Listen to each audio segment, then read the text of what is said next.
Video is for the most blessed woman of all Israel, Elihana Elia. This is required by the Lord of Israel, the God of Israel, by Yahweh. It's written in the passages in Genesis, tons of times, many times. Ezekiel, uh, Isaiah.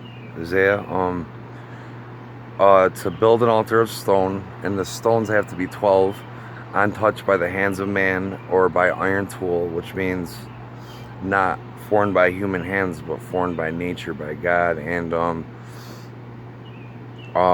it's called a burnt offering. You build an altar and do a burnt offering.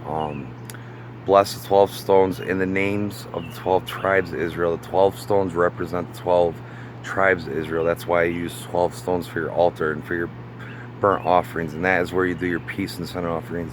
For your offerings, use red wine and grain, any kind of grain, whole grain, red wine. Use that for your peace and sin offerings, and for your burnt offerings and drink offerings and grain offerings. In the altar made of 12 stones, blessed in the name of the 12 tribes of Israel and by Yahweh. Thus saith the Lord is required in the Old Testament. Thus saith the Lord. This video is for the most blessed woman of all Israel, Elihana Elia. And what happens when you do this? Well, many miracles will happen for you when you do this, Elihana Elia, when you actually make the decision to try it.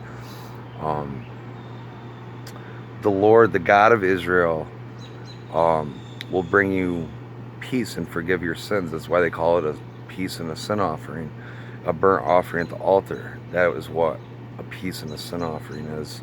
Use a drink offering, wine and grain, and throw it right in the fire. Consume the wine in the fire in the altar. Throw the wine in the fire and the grain, and make sure it burns all the way until it is gone. And you're offering and sacrificing to the Lord through the altar. That is what it talks about in the Old Testament. The Old Testament leads up to the prophecy of the day of the Messiah, the Son of God being born, and also of the gate of mercy in Ezekiel, which came to pass, the Shar Har-Hamim, which means in Hebrew, gate of mercy. Jesus is coming back to judge the living and the dead and to judge the world, and he will be coming through the Shar Har-Hamim, and it talks about this in Ezekiel, and also connects the New Testament, so both testimonies are relevant. When Jesus comes back, it says in the Old Testament, at his second coming, he will walk down the Mount of Olives, and Jerusalem will split into two, and he'll walk through the Shar Har-Hamim, the gate of mercy, and judge the world, judge the living, judge the dead. And that is the day of the wrath of the Lord. The Lord is a warrior, and